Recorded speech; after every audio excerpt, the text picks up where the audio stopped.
It's 10 a.m. Cairo local time. I'm Henny Saif and this is Q News. You're watching a special coverage as the Israeli occupation forces have launched a new wave of airstrikes on the Gaza Strip, resuming their deadly assault after a 2-month hiatus.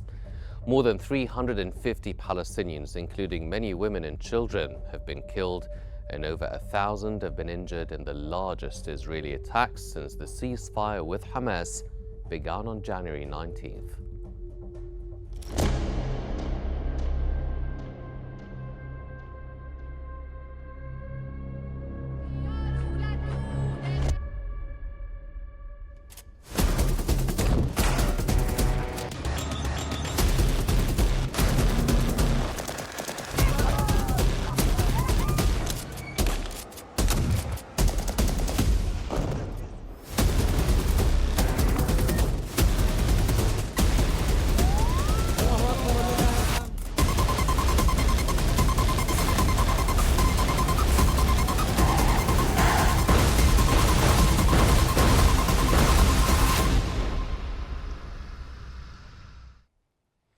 Israeli occupation forces have launched a fresh wave of aerial attacks on the Gaza Strip, resuming the ongoing genocide after a 2-month hiatus. The ongoing bombardment has resulted in over 365 fatalities, with many others injured, including women and children. Additionally, numerous people remain trapped under the rubble of targeted buildings. This latest wave of violence marks the resumption of the Israeli genocidal war on Gaza, which has ceased for 2 months following the fragile ceasefire agreement.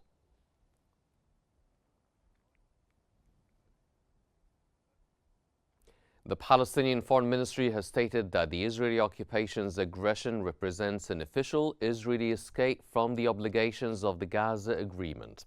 It called for urgent international intervention to halt the genocide and displacement of the people in Gaza. The ministry emphasized that most victims of the Israeli airstrikes are children, women, and the elderly.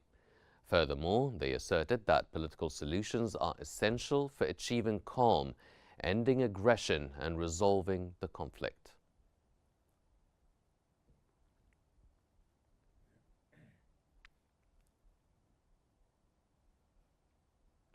Hamas has stated that it holds Israel's Netanyahu and the Israeli occupation responsible for the treacherous attacks on Gaza's besieged and defenseless civilians. Hamas called on ceasefire mediators to hold Israel responsible for the Arab League and the Organization of the Islamic Cooperation to support Palestinians in breaking the unjust siege imposed on the Gaza Strip, and for the UN Security Council to hold an urgent meeting and adopt a resolution obligating Israel to halt its aggression. And the Israeli Prime Minister Benjamin Netanyahu has stated that he instructed the military to take strong action against Hamas in Gaza, blaming the group for refusing to release detainees and not agreeing to Israel's proposals on the ceasefire. Netanyahu said Israel will, from now on, act against Hamas with increasing military strength. Hamas has for weeks accused Netanyahu of not being interested in bringing the fighting to an end in Gaza.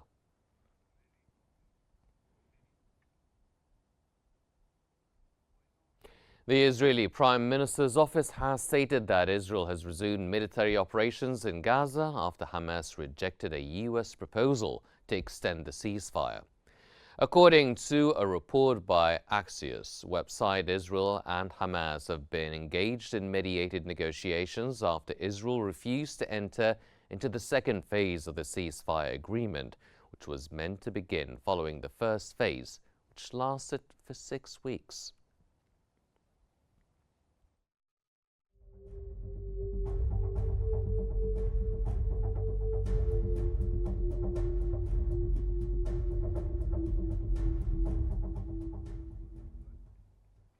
Resigned Israeli Minister of Security Itamar Ben-Gvir has stated that Hamas must be destroyed and the detainees must be released.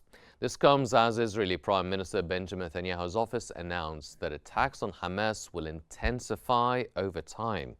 An Israeli media report citing security officials noted that the operation aims to pressure Hamas and secure the release of detainees. Additionally, Israeli Democrats leader Yair Golan asserted that efforts should focus on rescuing the detainees and soldiers from Netanyahu's control. And Israeli media has reported that the country's defense minister, Israel Katz, has stated that the gates of hell will be opened on Gaza if Hamas does not release all the detainees still held in the Palestinian territory. The minister is reported to have said Israel will unleash forces on Hamas that they have never known before. An Israeli finance minister, Bezalel Smotrich, has stated that the military operation in Gaza is progressing gradually. Smotrich added that the planning for this operation took place over the past weeks since the new chief of staff took office. He emphasized that the operation in Gaza will differ from previous efforts and that a strong mobilization is necessary. Smotrich also mentioned that he remains in the government despite opposing the deal, and they are more determined than ever to destroy Hamas. Israel's ambassador to the UN has defended the brutal airstrikes on Gaza in a post on X ahead of an upcoming Security Council meeting. In a video, he said Israel will not stop until all of its detainees are back in Israel. He added he will make it very clear to the Security Council that if they want to stop the war in Gaza, they have to ensure that the detainees are coming back to Israel.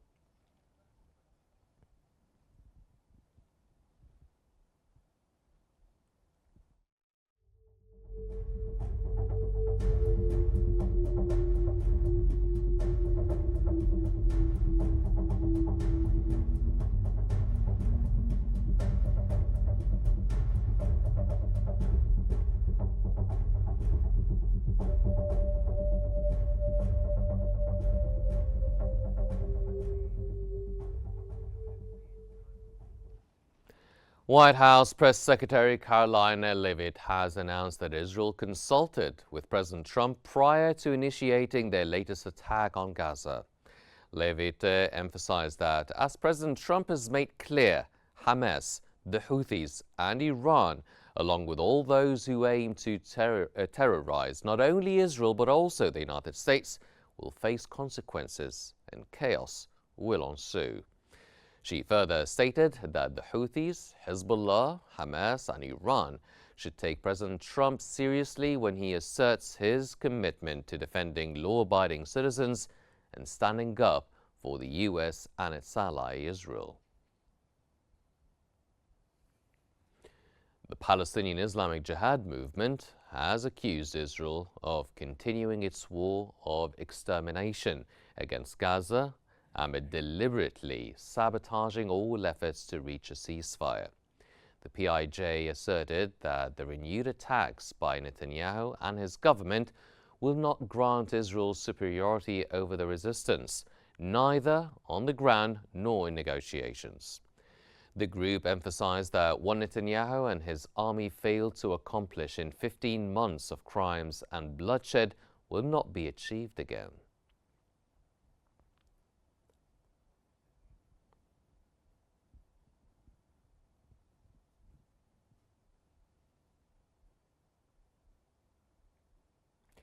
Israeli airstrikes have resumed in Gaza, escalating violence and civilian casualties, particularly among vulnerable populations.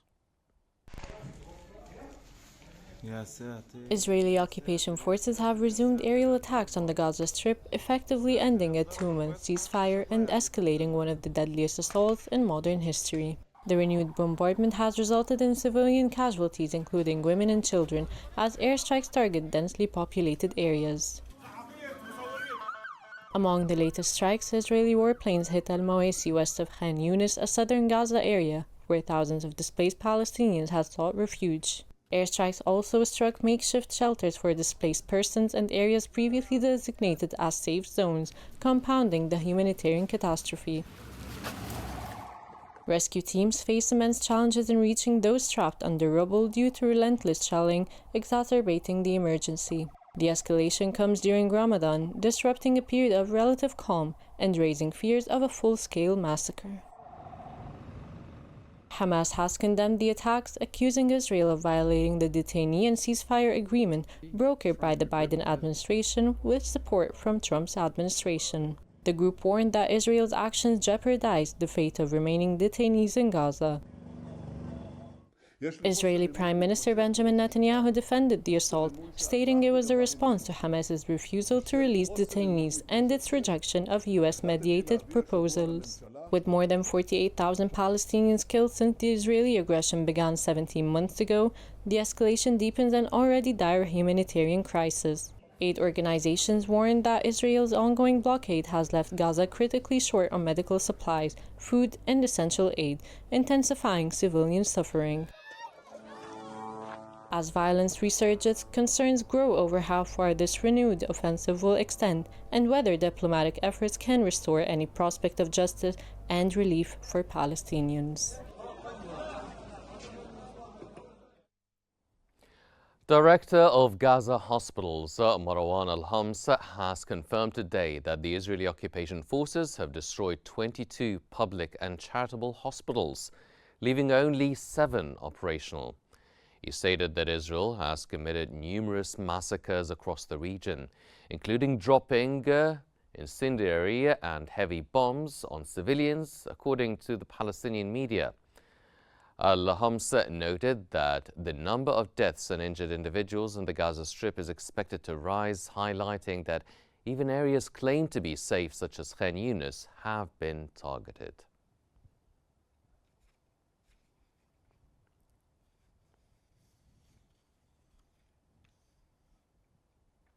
And for further analysis, we're joined from Cairo by the editor-in-chief of Shroot newspaper and the Egyptian senator, Mr. Ahmed Hussein.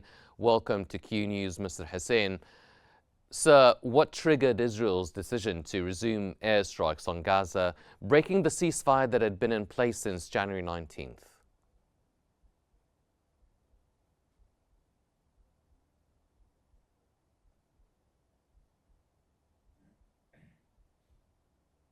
Upon you all.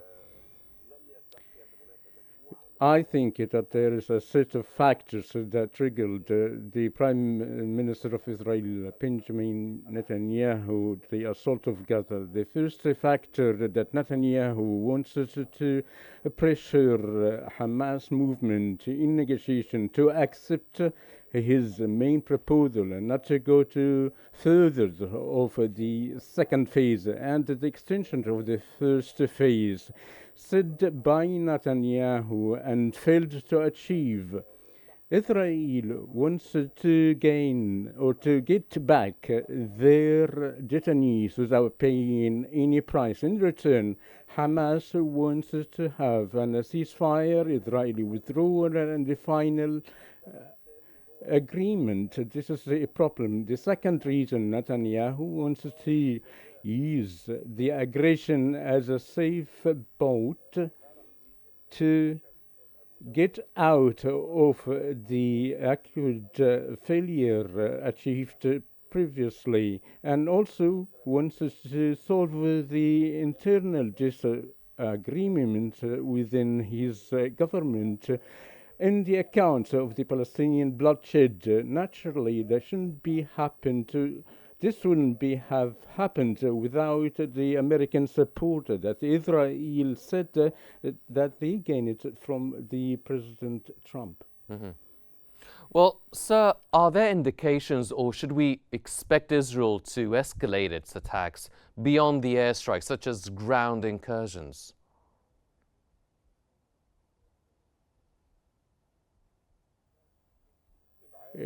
We cannot exclude any potential scenario by Israel. Netanyahu has had, along with his Israeli army, committed all types of aggressions, and there were war crimes being committed in the Gaza Strip, as the ICGs and the ICC clearly documented this, which is accepted.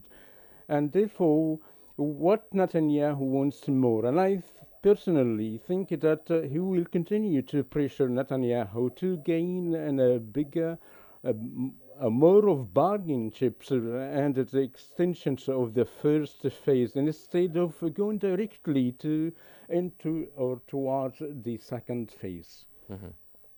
Mr. Hussein, now Netanyahu and his government has said that they've said that this assault is really prompted by Hamas's refusal to release their detainees. But do you think that this justifies the renewed assault on Gaza by the Israeli military? What sort of objectives are they outlining for the operation? As you know, the Israeli politicians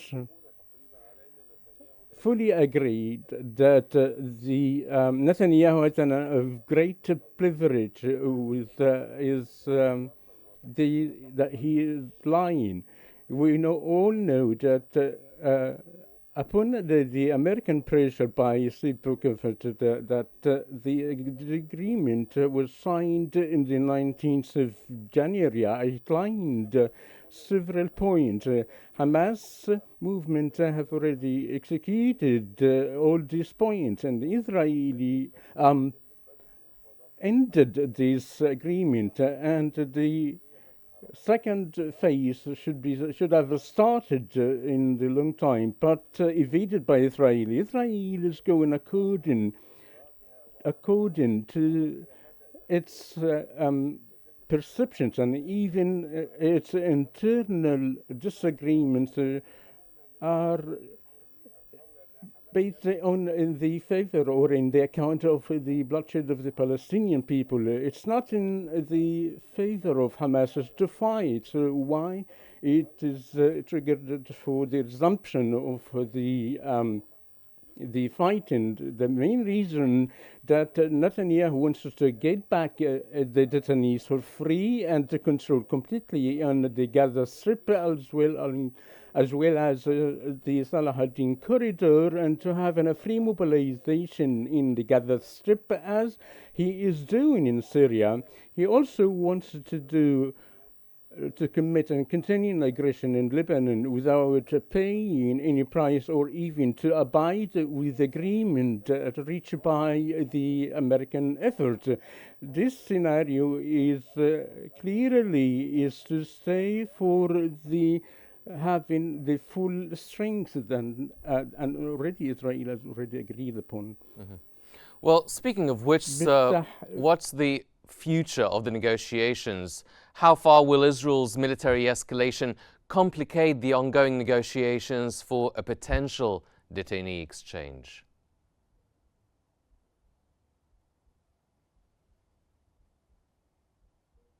Effect on such negotiations. We cannot exclude this matter, and there were efforts made by the mediators, particularly Egypt and Qatar. Unfortunately, US has agreed upon the resumption of the fighting, according to Netanyahu, but all this would rely on the size of the aggression. We know that the casualties have already reached to more than 340 martyrs and 200 injured. Does Hamas would retaliate?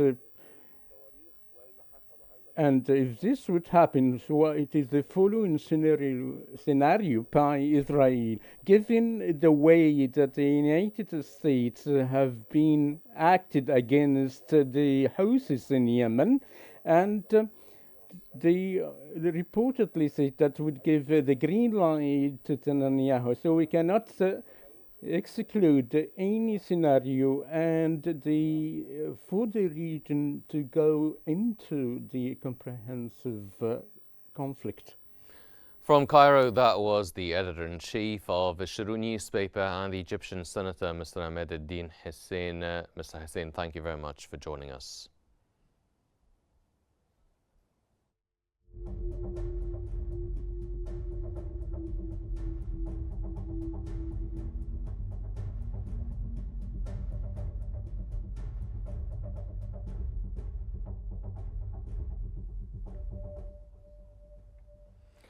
The director of Al-Shifa Medical Complex in Gaza stated that they are unable to accommodate the increasing number of injured individuals.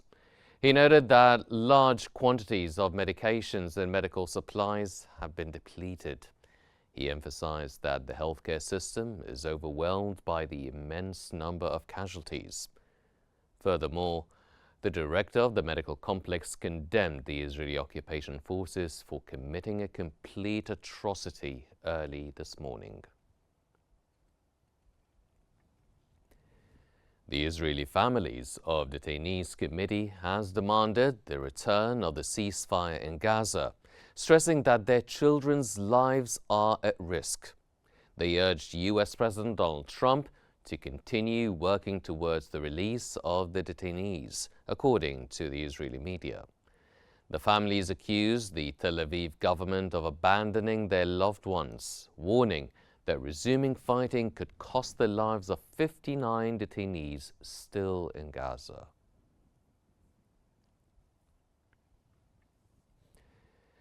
Israel's renewed war on Gaza comes amid a worsening humanitarian crisis that has persisted for 16 days since March 12th.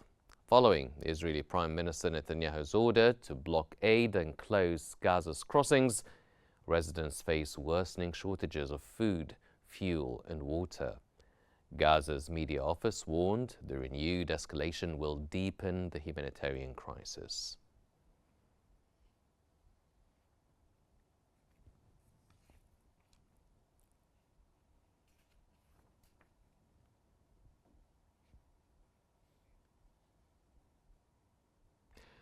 Houthi military spokesman Yahya Sariyah has announced that the group has launched a third attack against the U.S. aircraft carrier USS Harry S. Truman in the Red Sea. Sariyah added that a U.S. destroyer had also been targeted, and the Houthis would continue their attacks on all hostile targets in the Red Sea and the Arabian Sea until the aggression against Yemen ceases. Since November 2023, the Houthis have repeatedly fired drones and missiles towards Israel and launched attacks on international shipping in waters near Yemen, all in support of the Palestinians amid Israel's war with Hamas.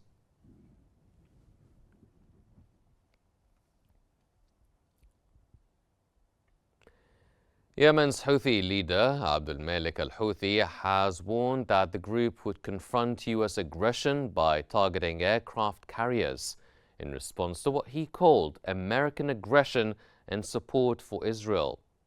Al-Houthi said the group was prepared to take more disturbing and painful actions if U.S. operations in the region continued.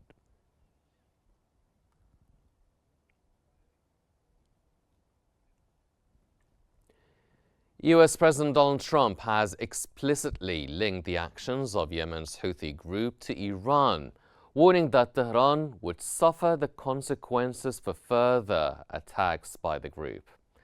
The comments by Trump on his Truth Social website escalate his administration's new campaign of airstrikes targeting the rebels, which killed at least 53 people this weekend alone and appear poised to continue. Meanwhile, Iran continues to weigh how to respond to a letter Trump sent them last week, trying to jumpstart negotiations over Tehran's rapidly advancing nuclear program.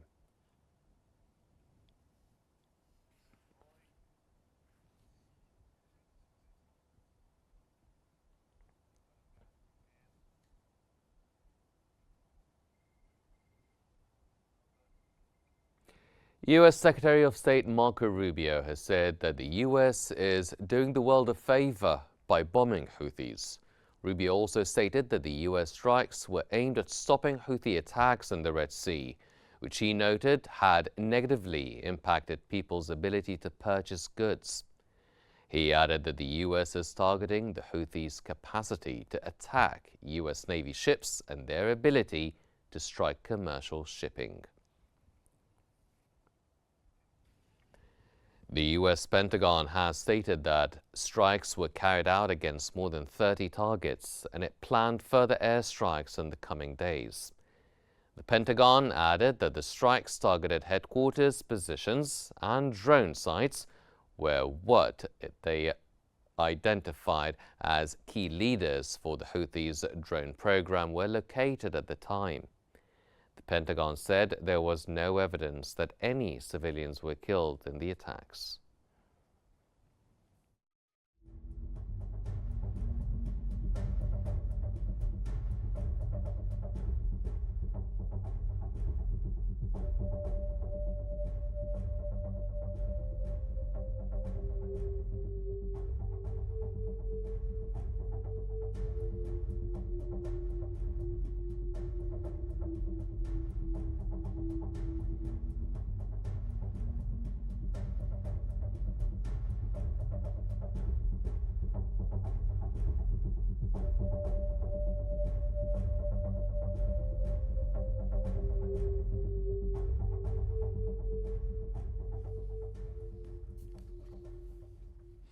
And for further analysis, we're joined from Cairo by Al-Ahram Managing Editor, Mr. Mohammed Izzuddin. Mr. Izzuddin, welcome to Q News. Sir, what prompted President Donald Trump to issue threats of dire consequences to Iran?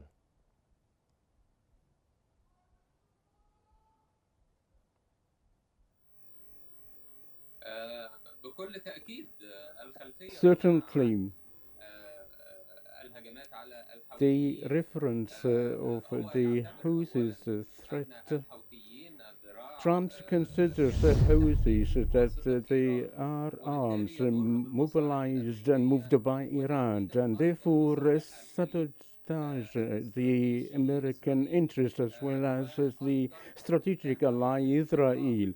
And it is kind of a pressure upon Iran regarding the nuclear program, and these threats aren't new, and he had issued these statements years ago, but this goes in line with the attacks on the airbase or the American bases by the Houthis that is justified. Specifically, sending a message to Iran. And in the meantime, it supported the internal within America to support his attacks against the Houthis. Well, how did the recent Houthi attacks on the USS Harry S. Truman influence the U.S. military actions in Yemen?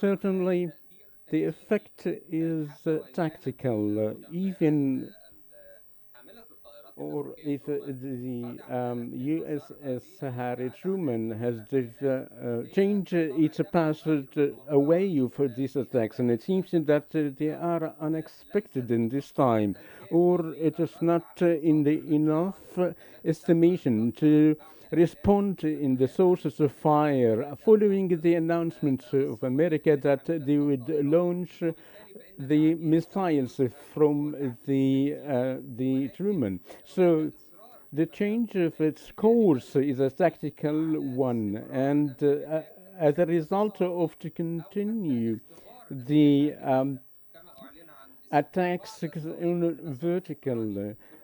And in addition to the traditional tactical missiles, the matter is related to the military strategies by America, or with respect to the operation that wouldn't have an impact or effect unless the American Navy is suffering from issues regarding in dealing with the sources of the threats, which is another matter, and I do not think that it exists directly or what it is promoted by the American side. Well, how has the U.S. justified its recent military escalation against the Houthis in Yemen? Was the attack of the Houthis on the USS Harry Truman and their attacks on the shipping routes, were these enough to justify the recent military escalation?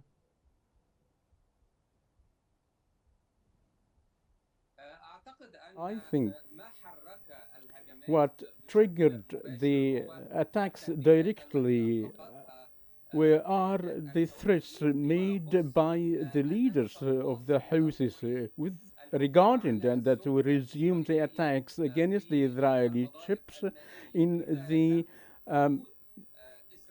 navy or the water strains if Israel would resume the war. And this is a matter that triggered the attacks, but the American plans are orchestrated by its allies that is based on protecting all the water courses and streams, particularly in the Red Sea. The timing is related to the Houthi threat against Israel, but the strategy of execution is related on the efficiency, on the return of the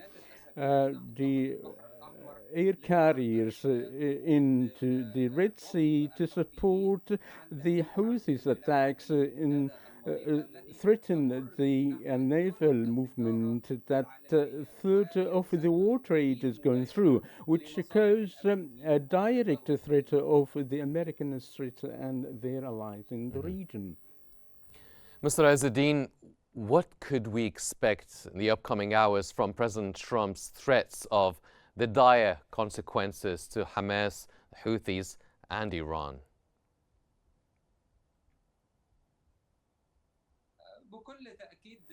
Certainly, let me say something. On the ground, I think there are threats that close to respond verbally, but tactically on the ground, the Houthis cannot represent a real threat but into or against the civil ships. But in case of any other types of attacks, even the Israelis already made some air strikes, but announced lately in some areas in Yemen for the first time, which is considered a breakthrough with respect to Hamas or the situations in the Palestinian territories. I consider realistically that any attempt of Houthis intervention in these matters firstly won't lead to any objectives on the field. On the other way, or on the contrary, to have some unrealistic pretext to banish the Palestinian firstly, and secondly the Yemeni or the civilian Yemeni that is suffering from some attacks according to the use of the very thermal bombs in addition to the very destructive bombs and reaching some missile bases on the ground that would lead an unbearable destruction of the infrastructure as they are old. Ultimately, either the Hamas or the Houthis or Hezbollah, so the Palestinian peoples, along with the Yemeni and Lebanese people, are the vulnerables for such attacks. Well, sir, one final question. How might the recent US military actions in Yemen affect future negotiations with Iran regarding its nuclear program?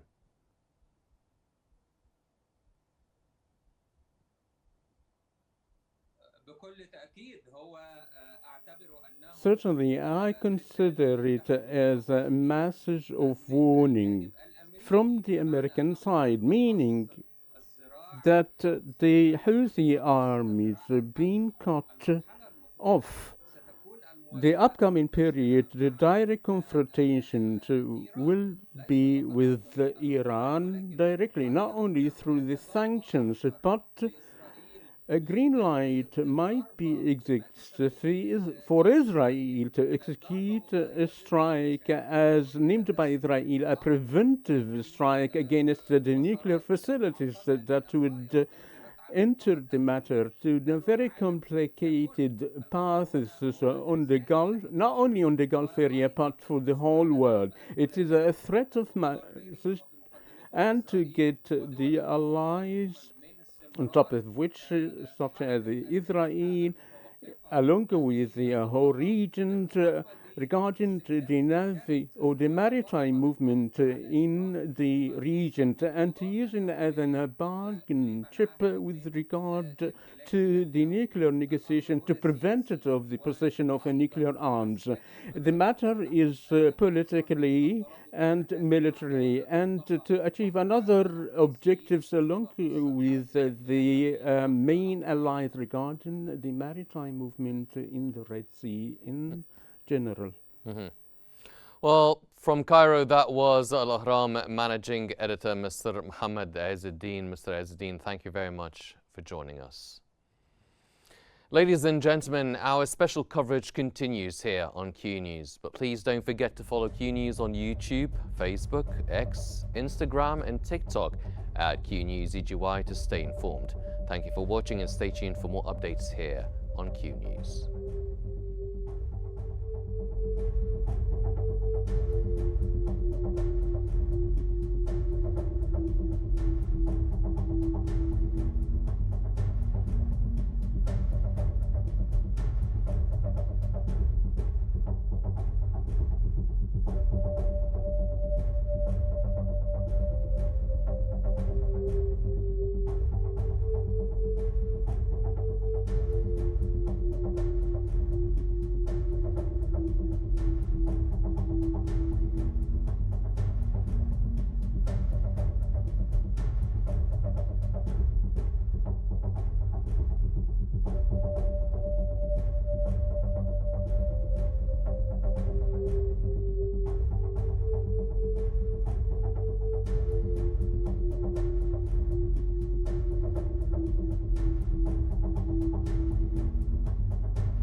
Well, we continue our coverage of the Israeli war on Gaza as the humanitarian crisis in Gaza deepens.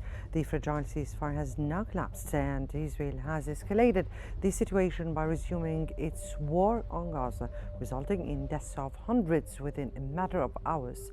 The airstrikes conducted by Israel under the leadership of Netanyahu have shattered nearly 2 months of tenuous peace, leading to a devastating toll on Gaza's civilians. With over 300 Palestinians reported dead and many more injured, Netanyahu's resumption of hostilities to serve his own political goals sparked accusations from Hamas to undermining peace efforts, overturning the ceasefire and putting detainees at grave risk.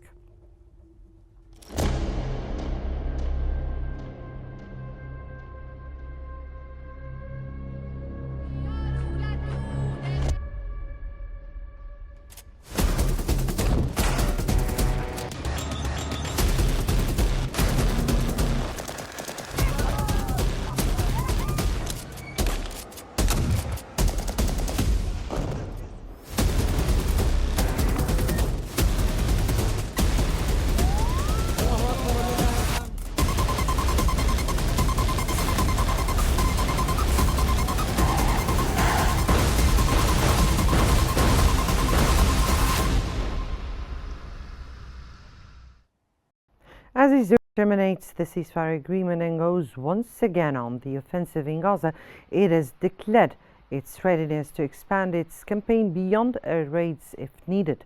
The Israeli military stated that the wave of airstrikes ordered by Israeli Prime Minister Benjamin Netanyahu and Defense Minister Israel Katz is set to continue as long as necessary, with the potential for even broader action. The Israeli occupation forces' renewed onslaught has left 330 Palestinians dead and over 1,000 wounded, mostly civilians. In response, Hamas blasted the attacks as treacherous aggression on Gaza, accusing Netanyahu's government of breaking the ceasefire and putting detainees in Gaza at risk of an uncertain fate.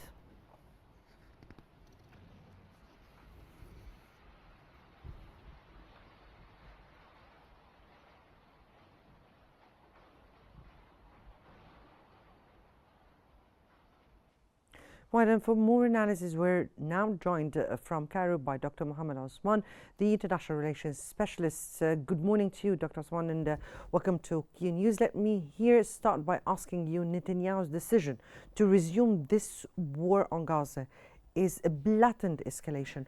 What do you think the true goals are in this latest round of violation?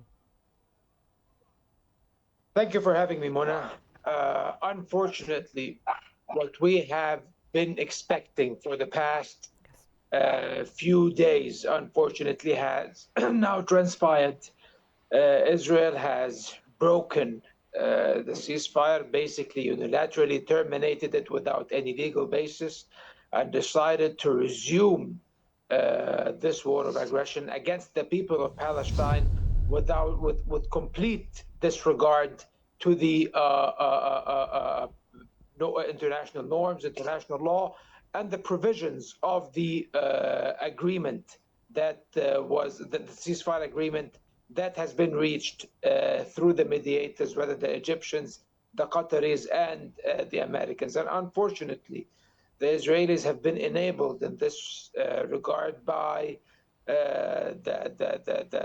the United States, unfortunately, which had not only not exercised any pressure on Israel in order for them not to engage in any further escalation, but they also supported their escalation efforts. I think that Netanyahu, after he did not comply with the provisions of the ceasefire agreement and tried to overturn the entire ceasefire agreement and the detainee exchange in order to maximize Israel's gains, and at the same time not commit to a permanent cessation of hostilities as dictated by the 3 phases of the agreement. Since this did not work out and the United States did not succeed in helping him evade his obligations under the agreement, today he resumes this naked war of aggression, causing absolute wreaking havoc upon the Gaza Strip and causing the death of hundreds of Palestinians, mostly civilians. Dr. Osman, if I may ask you, what do you have on the claims of Netanyahu for returning into violence? And many critics have already argued that Israel's military operations are being used for political leverage. Particularly, they believe that Netanyahu's actions were driven by domestic political concerns. What do you have on that? This is partially true. I think Netanyahu's precarious political situation in Israel is one of the main drivers behind his decision to go back to war. However, I would not just downsize it to that or only say that this is the sole reason behind the resumption of the war. Because at the end of the day, this was not the decision of one man. This is the decision of the Israeli government and the Israeli top political leaders and the top military leaders. They have agreed to resume this war because Israel does not believe that it has succeeded in scoring a victory or achieving results that they can market as a victory in the last round of fighting. And now, since they have secured the release of most of the detainees through the last detainee exchange agreement, there is substantially much less pressure on Netanyahu and his government now. And they want to achieve something that would ensure that they can maintain permanent security control over the Gaza Strip. And this cannot happen without dealing Hamas a decisive defeat on the battlefield. And this is something that he did not achieve in the past round of fighting. It's questionable whether he will achieve that at the moment. However, the only ones who bear the price are the innocent Palestinian civilians who are dying in the hundreds. 350 people died in less than 5 hours. This tells us how severe and bloody and violent this phase or this round of the fighting will be this time. However, I do believe also that his internal political problems, including his corruption charges or corruption trial, might be some of the motivations that have caused Netanyahu to reignite this war. And of course, to ensure his political survival and ensure that Smotrich and the religious Zionism party does not withdraw from the government, causing its collapse. Now, even Ben Gvir will rejoin the government once again due to the resumption of the genocidal war on Gaza. Let me here ask you about, you said respectively that the United States has supported Israel's military actions, and the Israelis have reported already that they have told the United States prior to their strikes about their recent strikes. But the Israeli recent strikes are seen as defying the ceasefire agreement. How do you see, or how do you view the U.S. stance, particularly that they are at the same time the one responsible for mediation? I think it would be rather naive to assume that Israel has a different position than that of the United States. Unfortunately, or the United States has a position on that different than that of Israel. Unfortunately, many analysts all around the world and in the Arab world have indulged in absolute nonsense about the United States applying substantial pressure on Israel, about the United States having its own motives. Donald Trump and his administration are driving this region to war. They are bombarding Yemen, eviscerating it, and now they are deploying 3 aircraft carrier groups into the Middle East, meaning that probably the Trump administration is planning to take military action against Iran potentially. So I do not see how they would have any different positions regarding Gaza and the situation of Hamas other than that of Israel. Today, the White House has made it explicitly clear that they fully support Israel's move to resume the war. Many American media sources say that Trump has personally greenlit the resumption of the war of aggression against Gaza. And also, it seems that the United States, according to some Israeli media sources, is not willing to even apply any pressure on Israel this time for to force them to allow humanitarian aid into the Gaza Strip. So you can imagine how horrendous the course of action the United States has taken in this regard.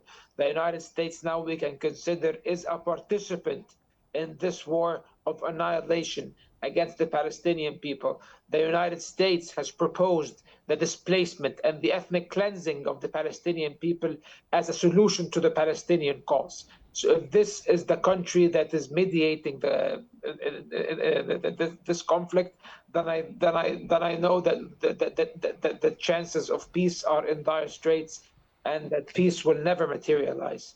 Unfortunately, what we are seeing right now is a coordinated effort by both Israel and the United States to create a new Middle East, where the supremacy of Israel and the overall superiority, comprehensive superiority of the state of Israel is retained vis-a-vis all the other regional actors.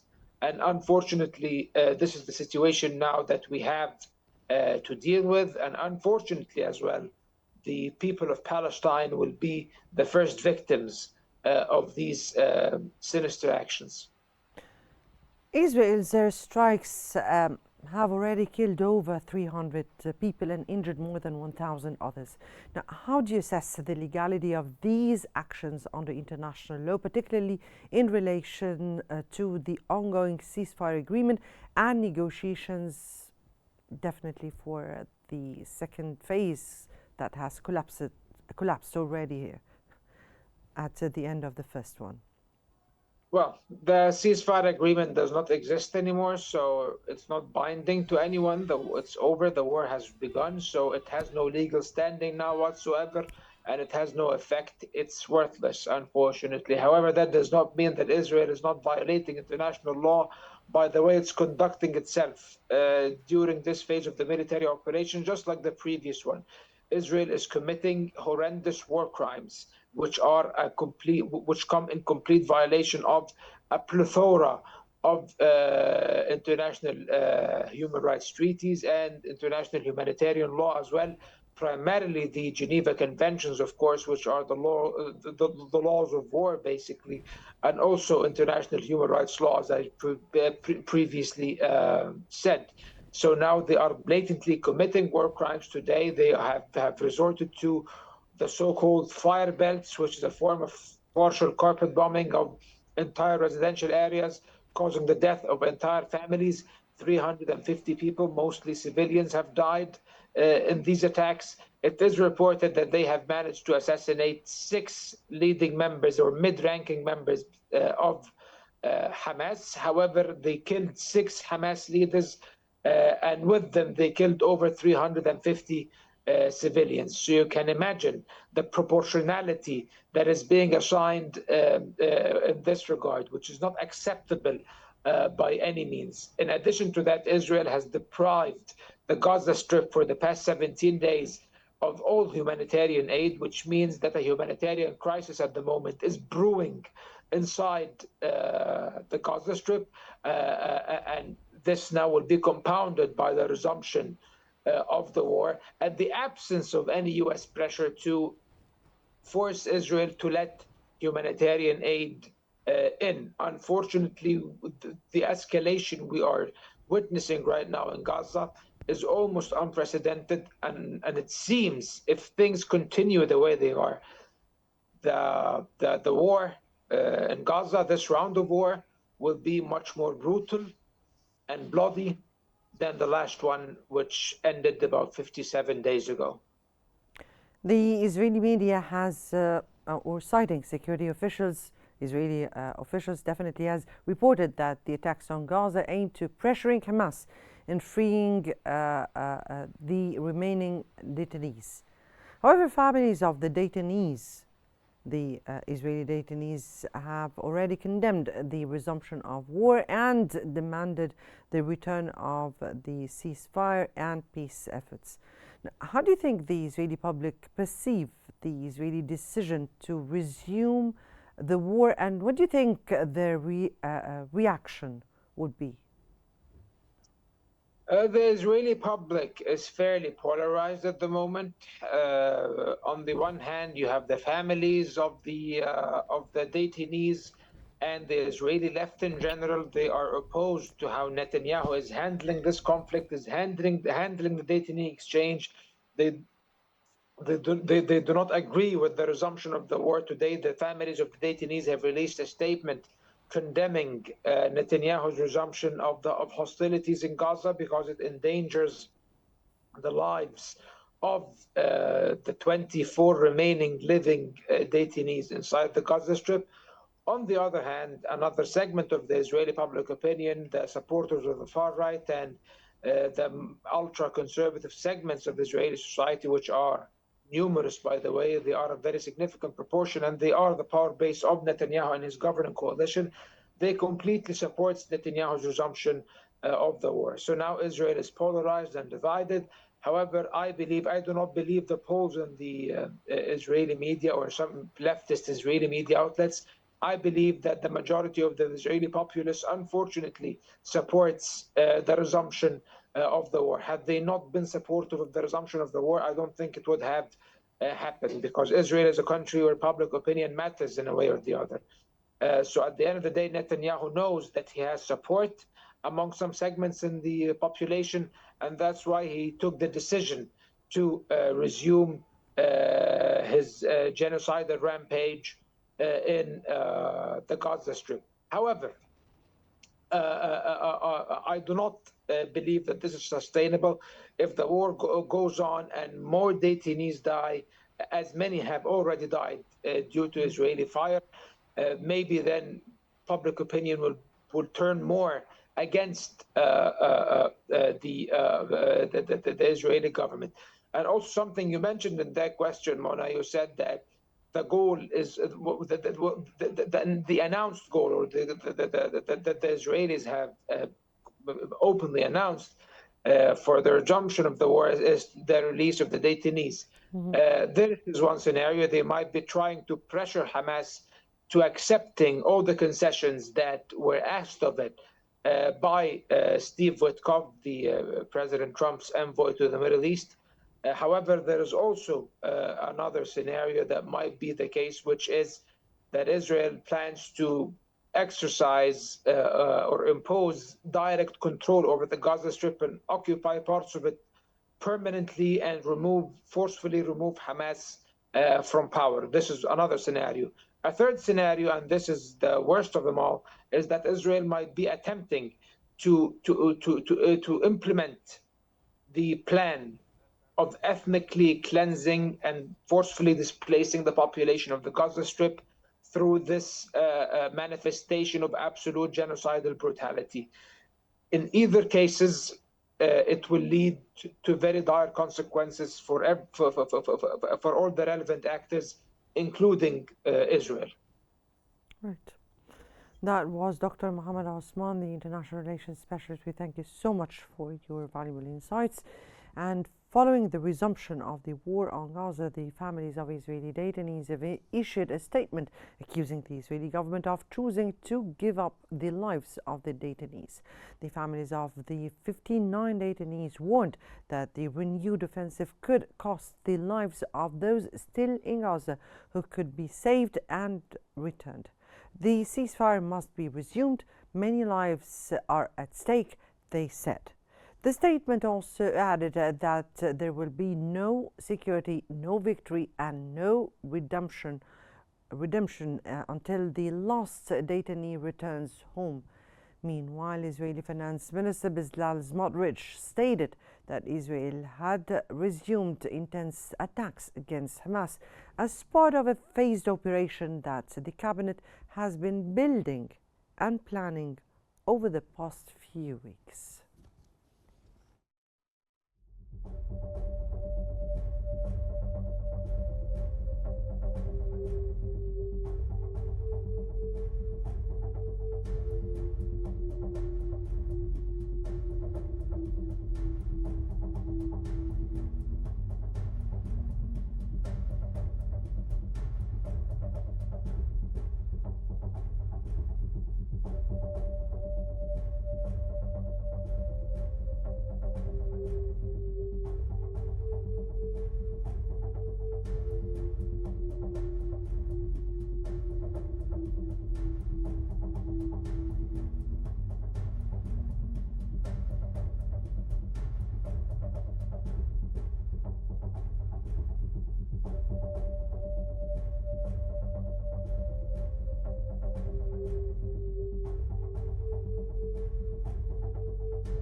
Well, and for more analysis, we're now joined from the occupied Jerusalem by Dr. Abdel Nasser Mekki, political science professor. We thank you so much for being with us. And let me here ask you, sir, Israel's recent airstrike on Gaza have caused significant civilian casualties. What message do you think this sends about Israel's intention, particularly amid the ongoing negotiations to maintain the ceasefire?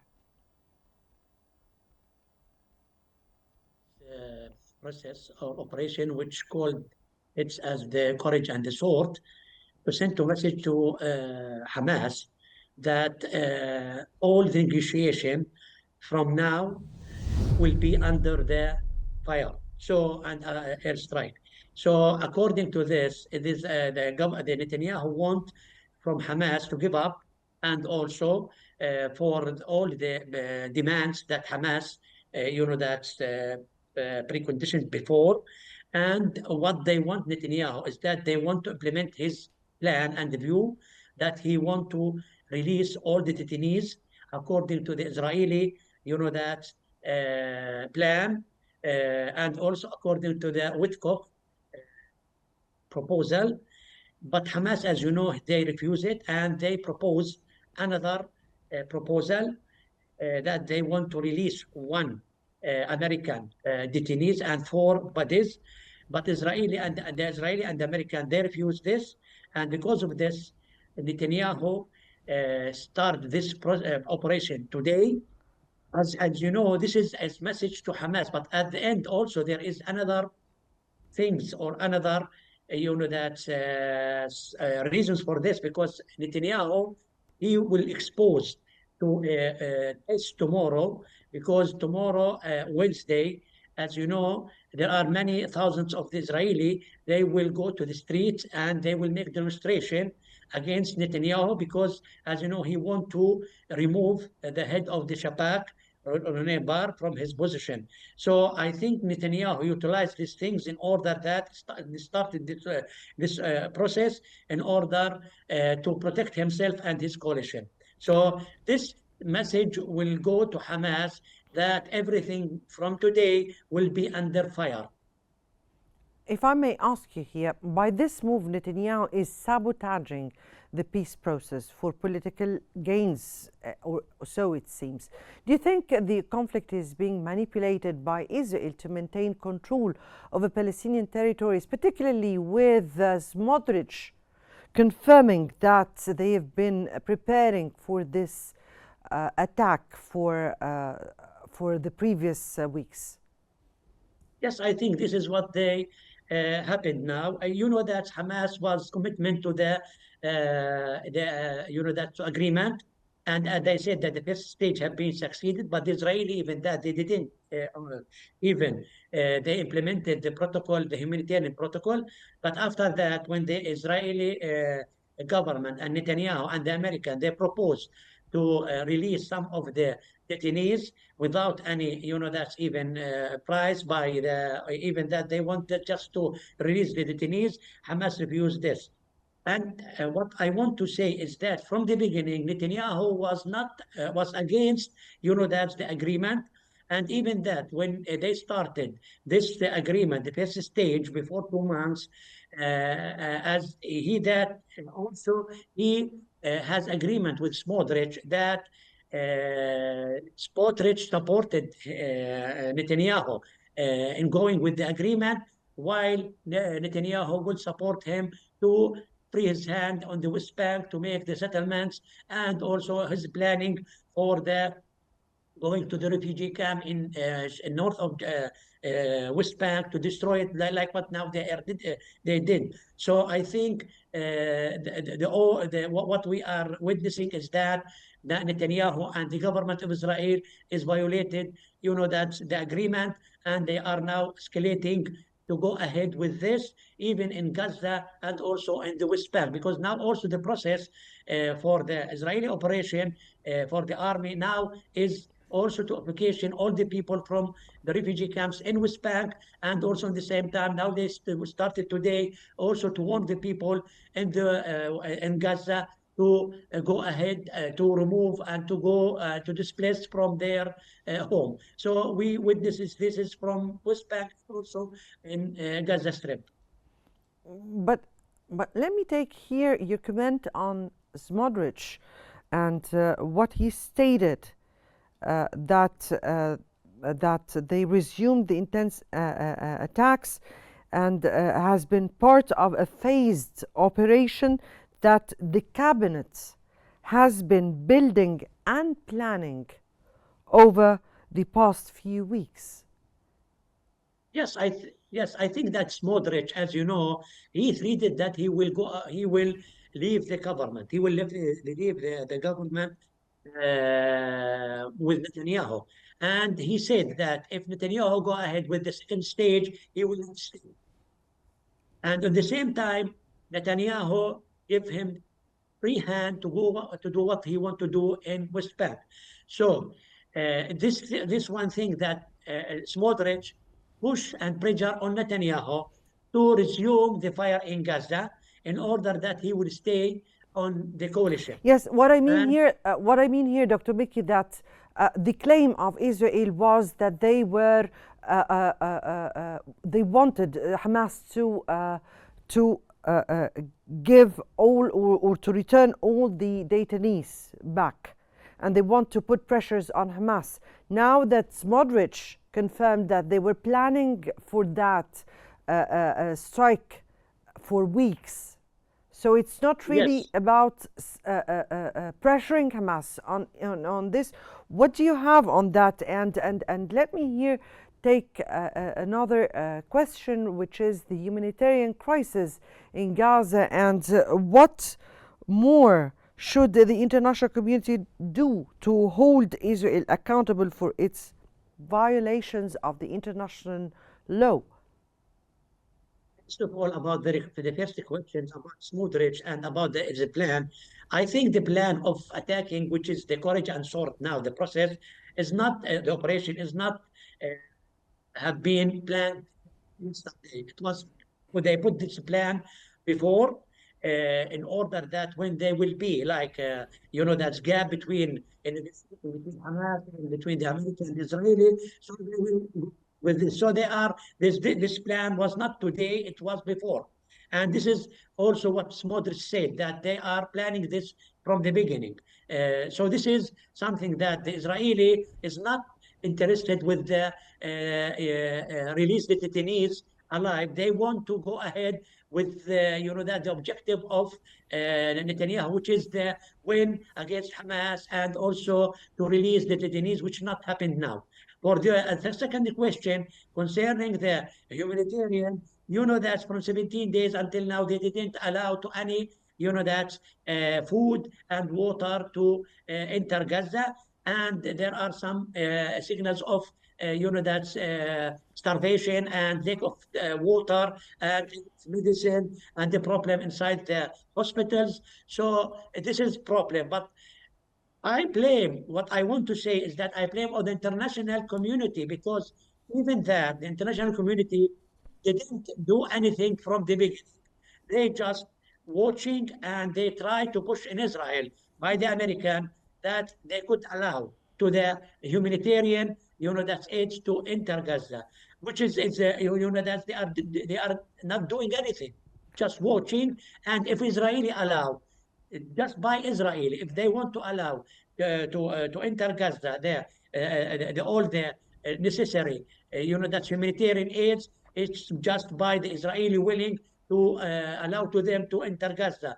But for the international community, I didn't see that there are really, that push and pressure on the Israeli to allow to all these humanitarian aids to enter Gaza. So the international community is blaming, and he also should much pressure more on the American and the Trump administration, because the Trump administration from the beginning, they said that they want a peace in this region, and they started with this. But after when they, that attack Yemen, the Israeli have the opportunity, and they have the permission from the American to attack Gaza, which means that the American now is participating in this massacre in Gaza. Now, sir, with Netanyahu's government declaring this increased military strength strategy, what are the potential long-term consequences for Gaza from your point of view? I think the Israeli from this strategy, as you know now, the war in Lebanon have been stopped, and now the Israeli they gather all these forces and they put a plan in order to go ahead to attack Gaza. Now they started with the airstrike and also from the Navy. They are launching some missiles against Gaza. But at you know that now we will see that they told the people to displace from some areas. That means they will go to this place and they will make maybe some places for them. And at the end, if they have the permission from the America to go ahead with the Trump displacement for Gaza, to go out of Gaza, I think this is they will do it. This is the plan of Trump. But I think that the Arab, as you know, that's in the Arab Summit, they have the Egyptian plan. So they should pressure on the American because, as you know, they met with the American administration and they have the guarantee that they will go ahead with the Egyptian. Now, for the Gaza and the Israeli army, what they want to do in Gaza, also they want to send a message to all their neighbors, you know, that country, that the Israeli is superpower and the Middle East, and now we have a new plan and new power in the Middle East, and now the Middle East should be changed. And what we witness now, as you know, that in Lebanon, in Syria, and also in Yemen. So Israeli, they want to be as a superior in this region. Again, let me here take your words of what you said, that they are pressuring for the displacement of people in the Palestinian occupied territories, forcibly trying to displace the Palestinians, plus expanding the war, because as you said respectively here, that would be reflecting on other states in the region. Let me take here, what does Israel aim for? What does Israel aim for at this upcoming stage, and what is requested or what is needed from the international community to prevent such plans? You know, the Israeli, from the beginning 1948 until now, they are a security state. And they are from 1948 until, you know, that's now, as you know, we passed through 1967, we passed in 1982, and also the first intifada, second intifada, and after that, what happened in Gaza, the war against Gaza, maybe 3-4 times, and also in the West Bank, what they are now doing in the West Bank. The Israeli is not living, you know, that with their neighbor without any war. This is their, you know, that inside what they are believing. They are believing that they are living surrounding their many enemies surrounding the state. Also, what they want is they want the land without people. So they want to displace the people from Gaza and also from West Bank. We couldn't forget also West Bank. And also in the term, the Israeli want to have the Jewish state, pure Jewish state, without the Palestinian people inside the place. Yes, that's clear. That's so clear, Dr. Abdel Nasser. That was Dr. Abdel Nasser Mekki, political science professor. We thank you so much for your valuable insights, and I guess our special coverage of the development in Gaza is continuing on, and many thanks for watching this coverage, and stay tuned for more coverages coming up.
Hello there, you're watching Qnews and we continue our special coverage.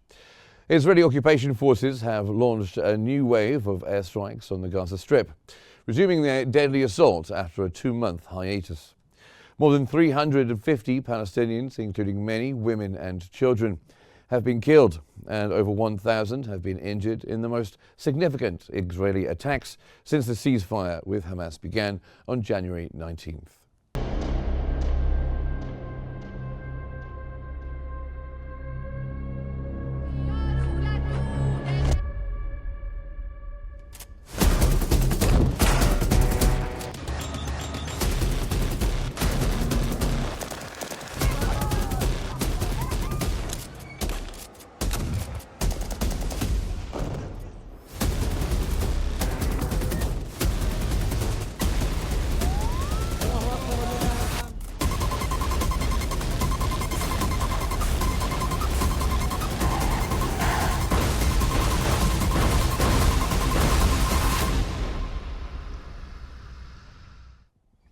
Israeli occupation forces have launched a fresh wave of aerial attacks on the Gaza Strip, resuming the ongoing genocide after a 2-month hiatus. The ongoing bombardment has resulted in over 365 fatalities, with many others injured, including women and children. Additionally, numerous people remain trapped under the rubble of targeted buildings. This latest wave of violence marks the resumption of the Israeli genocidal war on Gaza, which had ceased for 2 months following the fragile ceasefire agreement.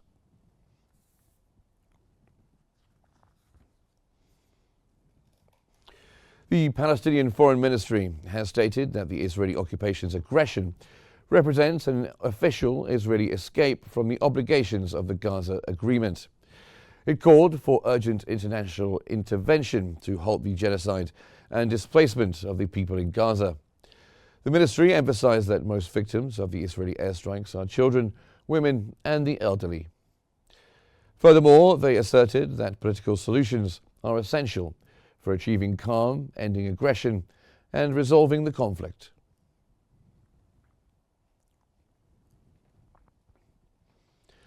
Hamas has stated that it holds Israel's Netanyahu and the Israeli occupation responsible for the treacherous attacks on Gaza's besieged and defenseless civilians.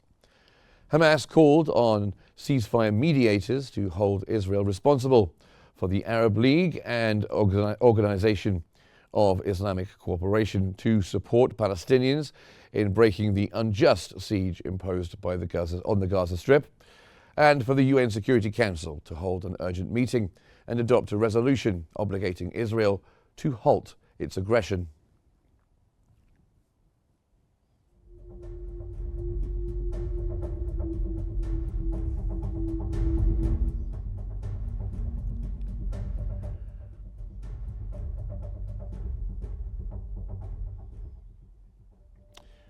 White House Press Secretary Caroline Leavitt has announced that Israel consulted with President Trump prior to initiating their latest attack on Gaza. Leavitt emphasized that, as President Trump has made clear, Hamas and the Houthis and Iran, along with all those who aim to terrorize not only Israel but the United States, will face consequences and chaos will ensue. She further stated that the Houthis, Hezbollah, Hamas, and Iran should take President Trump seriously when he asserts his commitment to defending law-abiding citizens and standing up for the US and its ally Israel.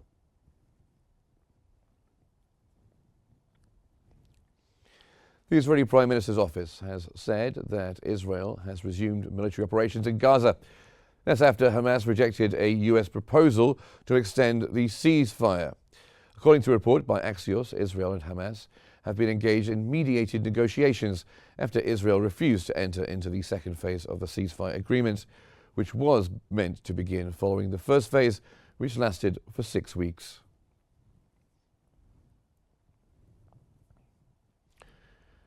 Jordan's Prime Minister has reiterated his country's steadfast principles regarding the Palestinian cause.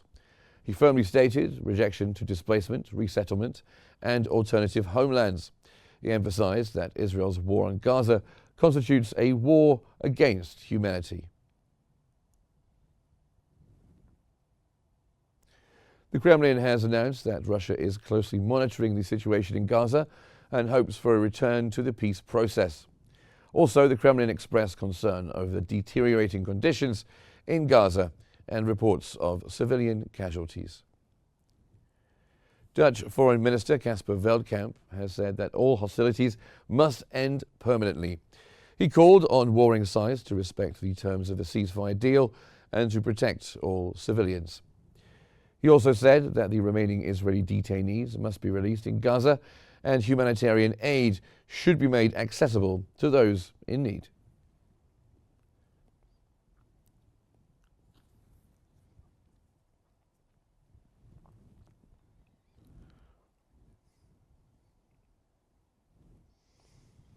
Now we are joined from Cairo by Al Ahram newspaper managing editor Ashraf Al-Ashri.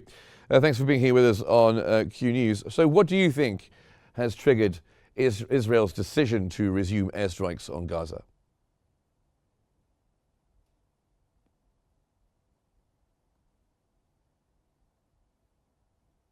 Good afternoon to you and your viewers. They are due to the pressures of the far right wings in his government.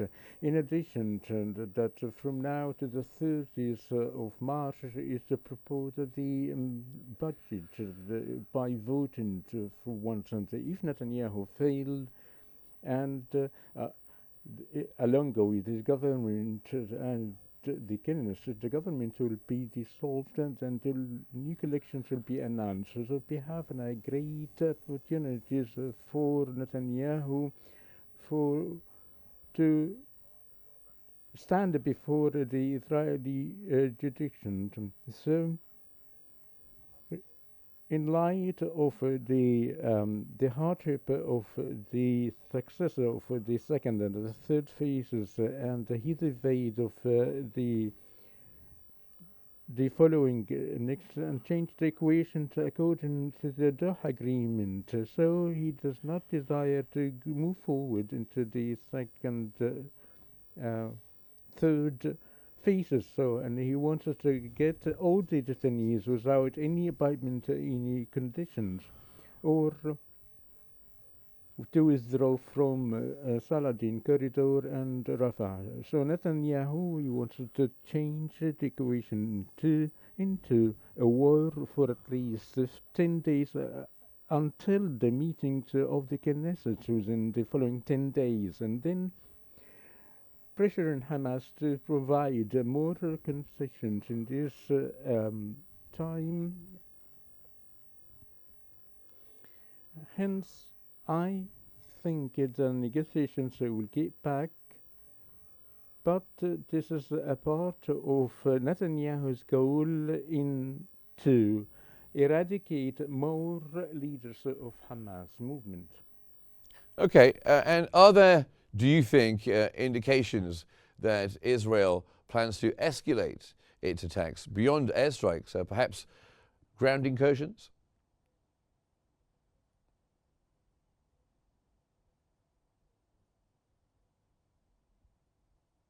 I think this matter is expected, but currently they will be targeting for the plan of the chief of the staff, but in light of the pressure put by the families of the Israeli detainees, Netanyahu will have only the small military operation that would last for a week or 15 days to evade of the trial or the voting of the parliament, and to get rid of the second and the third phases, and to guarantee of laying out a new negotiations for a week or two, through which to exchange detainees all at once, and will also get the support of the reduction of Hamas movement politically and militarily in order to guarantee for any objections internally and to change the rules of the political games, and therefore the process will only be limited into just air strikes, and as the land incursions will lead more concern with respect to jeopardize the lives of the detainees at Hamas. Okay, well, I'm just going to interrupt you there for a moment because we have a statement from the Egyptian Foreign Ministry. Egypt has strongly condemned the Israeli airstrikes on the Gaza Strip, describing them as a blatant violation of the ceasefire agreement.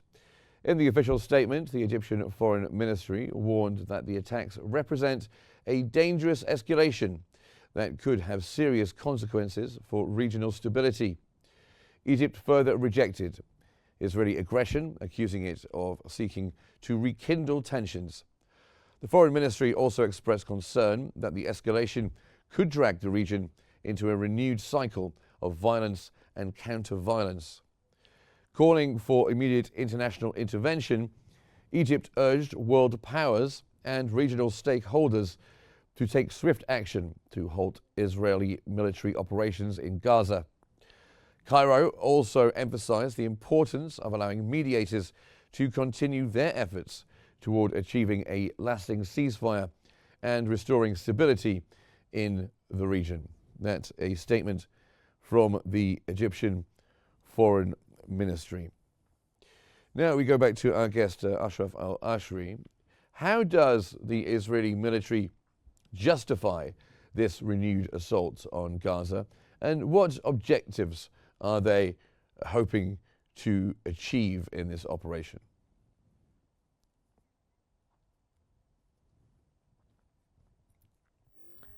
Certainly, this Israeli military operation, Netanyahu's government got a green light from the American side, and to achieve a set of objectives to save the government of Netanyahu. The first goal is to change the rules of engagement regarding the negotiation by rejection of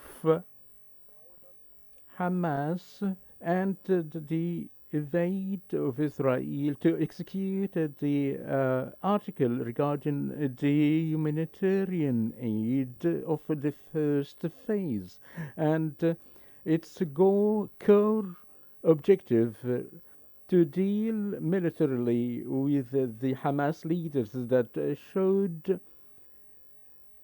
their strengths during the detainees exchange in the first phase of the truce that proved that Israel has already got recognized that some of the detainees are still alive. I mean, in the Hamas leaders and showing their muscles, and also, Netanyahu received criticism internally for the attacks of October the 7th. And he wants to use this swift attacks in order to change of, or rather to execute his objectives to eradicate the first and the second generations of Hamas leaders. And okay, I'll break in there, but thank you very much indeed, Ashraf al-Ashri from Al Ahram newspaper, the managing editor there. Thank you very much for joining us from Cairo. Now, the European Union has welcomed the Arab plan for the reconstruction of the Gaza Strip. EU High Representative of Foreign Affairs and Security Policy, Kaya Kallas, said they are going to discuss Middle East and developments in the Middle East in Gaza very soon. She added the Union welcomes the Arab Reconstruction Plan, the Gaza Reconstruction Plan, and will try to help as much as they can.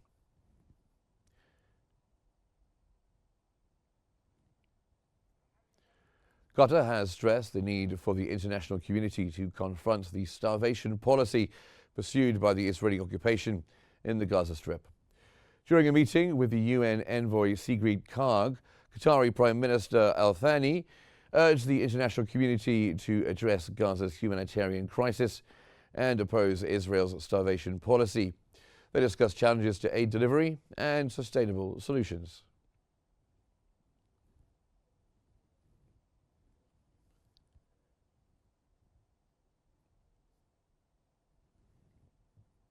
King Abdullah II of Jordan has warned of the dangers in escalation in the occupied West Bank.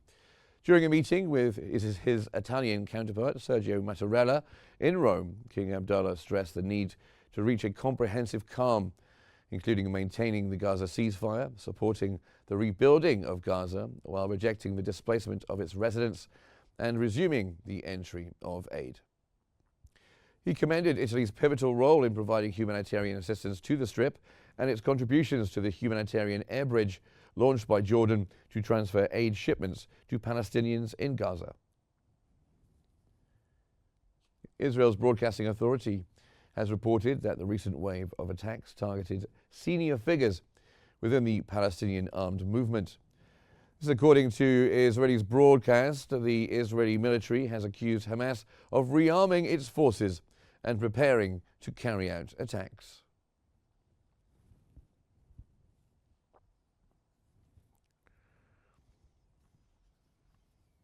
Providing some more analysis on the latest situation in Gaza is from Ramallah, joining us, Dr.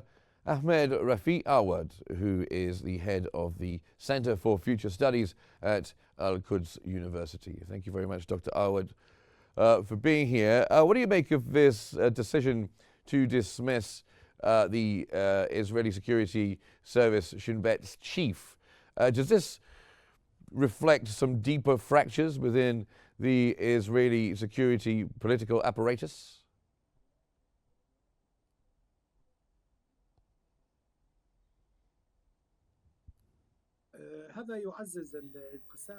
This actually would foster the division militarily and politically in Israel. And it is notably known that Netanyahu wanted to dismiss his Israeli opponent in the cabinet, accusing him of failure of the October the 7th attacks and other issues such as lying, bribery, and therefore practically he wants to eliminate his opponent in such apparatus, and in order to maintain his personal future and his coalition, and in order to avoid also to stand before the trials.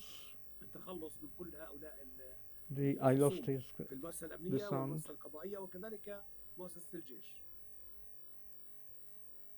The sound was cut off.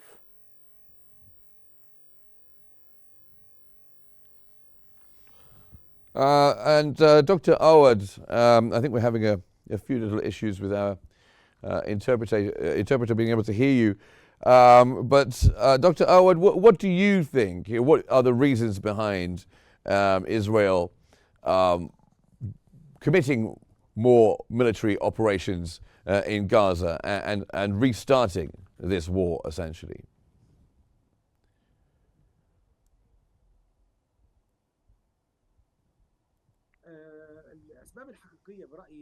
Reasons, I personally think practically is to eradicate from Hamas movement and to clear the Gaza Strip of any threat that would be posed against Israel. In addition, that Netanyahu, as I said, wanted to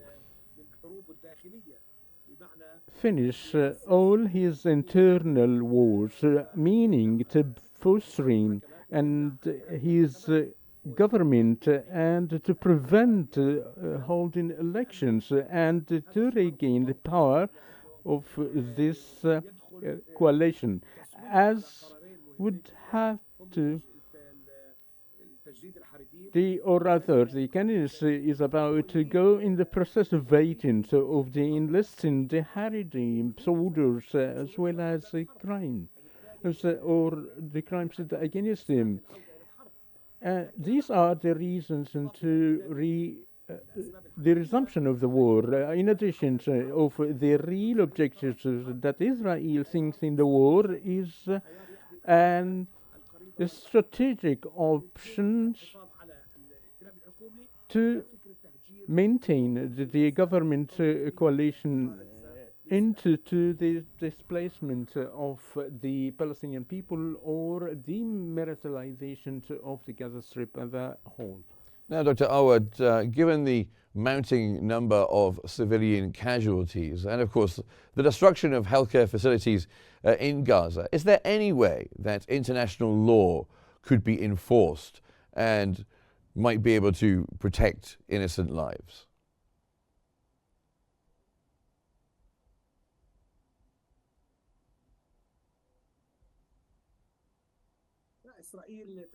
Israel has already exceeded the international law, international convention, and the idea of ethics.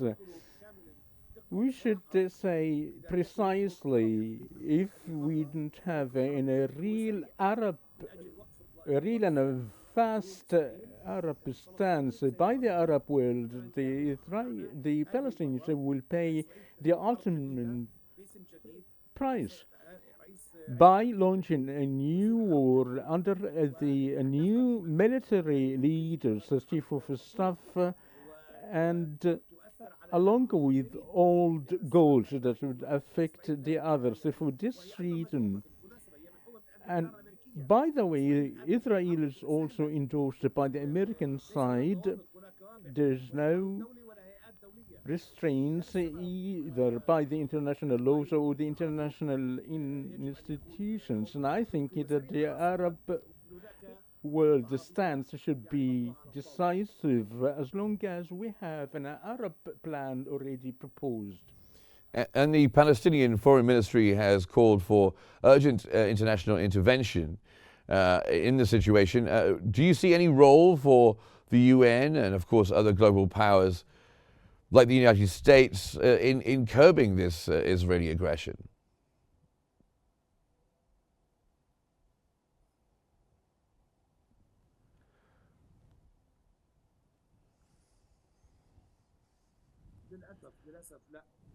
No, the U.S. administration is fully supported the Israelis, even Witkoff proposals along with Polar, due to the American administration is totally support Israel, and therefore the Israeli, or rather the American stance, is hindering the role of the international community. As Israel, as I said, is easily launching this war, I think the only hope is the decisive role by the Arab leaders, and I think that the previous summit has been developed compared to the previous 15 months. Therefore, I wish for the Arab leaders to have fully and strongly do their best for ending this war. Thank you very much, Dr. Ahmed Rafiq Awad, head of the Center for Future Studies at Al-Quds University. Thank you very much for joining us here. Now we are joined by Dr. Amani Soliman, who is a director of the Mediterranean Institute at Alex University. Thank you very much, Dr. Soliman, joining us. So what do you make of these, the resumption of Israeli airstrikes targeting already displaced families? And what do you think is the reason behind it? Good morning, and thanks for having me. Well, it's part of the whole genocidal war that Israel is launching on the Palestinian people. It's just one episode of an ongoing catastrophe that the whole world is watching, has been watching for more than 500 days.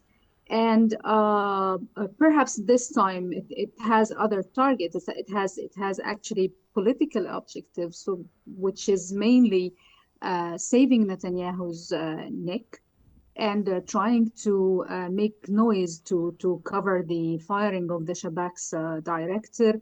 As usual, Netanyahu is playing with the lives of the Palestinians and killing them and jeopardizing the safety of the detainees just for his own good. It's one episode of this ongoing war, but this time it's very critical time for Netanyahu himself. And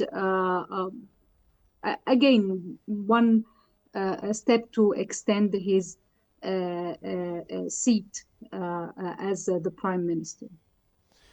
And of course, I guess it's too early really to start talking about political solutions when those political solutions have just broken down. How far away do you think any kind of lasting peace is in Gaza? Well, unfortunately, I don't see it coming because they couldn't sustain a 3-month truce. Do you think they can achieve peace? On your screen a month ago, I said that this truce will not last. And I'm so sorry, but this is what really happened. Israel doesn't want peace on any level, not on short term, not on long term. They don't want a solution. They don't have to. Why would they give up anything? In order to achieve peace, they have to make compromises. Why would they compromise while the whole world is silent about their crimes and the Americans are giving them unlimited and unconditioned support? Going to peace means compromise. If they don't have to compromise, why would they go to peace? And we have seen the American administration saying that even the two-state solution has become a red line. Can you imagine a red line? It has been on the table for 50 years. It was not achieved, but at least people used it as a slogan that maybe one day two states could be there and two people living in peace. Now this is even a red line. So I don't see any political solution in the near future. With this unconditional American support and world silence, I don't see any political solution of any kind. Very, very tragic words indeed, with the situation worsening. Now, with these, with the increased aerial and naval bombardments, and with your view, and I think it's quite an important view, that why would Netanyahu and Israel do anything when they have no reason to do so? So where do we go from here? Going for more strategic targets. I think they are now targeting the infrastructure of Hamas. I think, as I said, it's an ongoing war of genocide. They don't mind killing hundreds of Palestinians every day. But this time, and we can see in the past few hours, two prominent figures in Hamas were targeted and killed. And I think this time they are going to use their technological capabilities to locate precisely where the launching of rockets is happening, or where the storage of weapons is, the tunnels, the infrastructure of Hamas at all, and also targeting figures that they would know for sure where they are now. They said that they are not going to do land invasion, which is understood. They don't want more casualties. Netanyahu wants to keep his losses at a certain level. So I think they're going to use more of their strategic capabilities and technological capabilities to target the prominent figures of Hamas, the remnant ones, and also to destroy the infrastructure of actually both Hamas and the Islamic Jihad. Now, Dr. Soleiman, we have the resumption of military action in Gaza. And UNICEF has already been reporting and highlighting the devastating impact on children in Gaza. Where on earth is the international community on this? Where is Europe? Europe is always afraid of accusations of being anti-Semite, and it's again the it's a year of election in many European countries. They are afraid of certain lobby groups in their countries. They are afraid of the American pressure, and also the propaganda is very strong. The propaganda against the Palestinians is still very strong. Yes, eye-opening has happened during the last 500 days, and we see demonstrations and we see people in Europe supporting the Palestinians. However, the governments still are trying to hold their seats and keep good terms with the Americans, with this very unpredictable new administration in the US doing everything to crush humanitarian law, to crush international law. So I do not expect the European leaders, not the people, but the leaders, to do anything except for some moves with the countries that have always been in the side of the Palestinians, such as Spain or Ireland. Only the ones who try to partially boycott Israel or putting pressure on it in the international community. But I do not see any drastic changes as the Americans are giving a red eye to whoever is trying to intervene. Well, thank you very much. It's good to have you on, as always, Dr. Amani Soliman, the director of the Mediterranean Institute, Alex University. Thank you very much for being with us. As the violence escalates in Gaza, the world watches closely, hoping for peace and humanitarian relief for those suffering amidst the ongoing tragedy and destruction. That brings us to the end of our special coverage here on Q News. Don't forget to follow us on social media to keep informed. Thanks for watching.